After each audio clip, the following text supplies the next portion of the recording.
মান কত হলে F2 ইকুয়াল 4F1 হবে, কিউ এর মান কত হলে F2 ইকুয়াল 4F1 হবে। তো ওকে ফাইন, F1 এর ক্ষেত্রে প্রথম ক্ষেত্রে লিখো, প্রথম ক্ষেত্রে আমার কি কি ভ্যালু দেওয়া আছে, Q1 দেওয়া আছে তাই না, Q1 দেওয়া আছে 60 কুলম,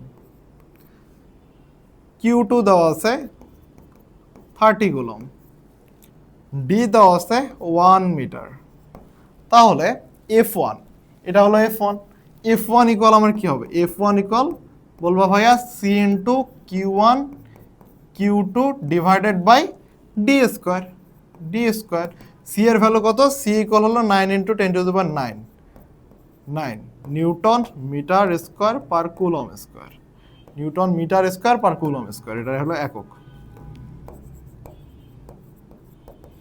ঠিক আছে, তো Q1 এর F1 আমি বের করি, F1 ইকুয়াল কত আমার, C 9 into 10 to the power 9, Q1 এর ভ্যালু হলো 60, Q2 ভ্যালু হলো 30 ডিভাইডেড বাই 1 এর উপর স্কোয়ার। তাহলে F1 আমার কত আসবে, 9 ইন্টু 60 ইন্টু 30, তাহলে তোমার F1 ইকুয়াল আসতেছে 1.62 into 10 to the power 13 coulomb. এটা হলো কুলম তো না, নিউটন, সরি 13 নিউটন, বল হলো নিউটনে প্রকাশ করে। এটা তোমার F1 আসলো, এটা আমার F1 আসলো। এখন F2 ইকুয়াল আমার কত, F2 বের করতে হবে, F2 তাহলে দ্বিতীয় ক্ষেত্রে চলো কি কি ভ্যালু দেওয়া আছে আমার দ্বিতীয় ক্ষেত্রে, আর ভ্যালু দেওয়া আছে F2, Q দেওয়া আছে Q1 equal Q, Q2 equal হলো 2Q, আর D দেওয়া আছে 2 মিটার, D হ্যাঁ, তাহলে Q1 দেওয়া আছে Q, Q2 দেওয়া আছে 2Q, আর D দেওয়া আছে 2 metre. F2 equal what, F2 equal আমরা কি জানি, F2 ইকুয়াল আবার same formula C into Q1 Q2 divided by D square. তো F2 ইকুয়াল আমি লিখতে পারি C 9.10 to the power 9 into Q1 কত, Q1 হলো আমার Q, আর এটা হলো 2Q ডিভাইডেড বাই 2 এর উপর হলো স্কোয়ার। তাহলে আমি এটা লিখতে পারি কত, এখান থেকে যদি আমি ক্যালকুলেশন করি তাহলে তোমার আসবে উপরে 9 into 10 to the power 9 into 2Q square divided by 4, এটা যদি তুমি একটু ক্যালকুলেটরে বসাও তাহলে কি করবো, 9 ইন্টু 10 টু দি পাওয়ার 9, এই পর্যন্ত রাখো, এটা আগে এই পর্যন্ত রাখো, ক্যালকুলেটরে বসেও ক্যালকুলেশন করার দরকার নেই, এই পর্যন্ত রাখো। এখন প্রশ্ন মতে তোমাকে কি বলছে, প্রশ্ন মতে কি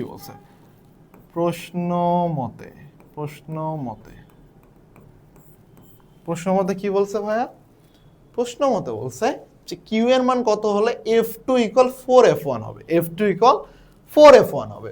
তো আমার F1 কত, 1.62 ইন্টু 10 টু দি পাওয়ার 13, তাহলে প্রশ্ন মতে F2 ইকুয়াল হবে আমার 4F1, এটা হলো প্রশ্ন মতে।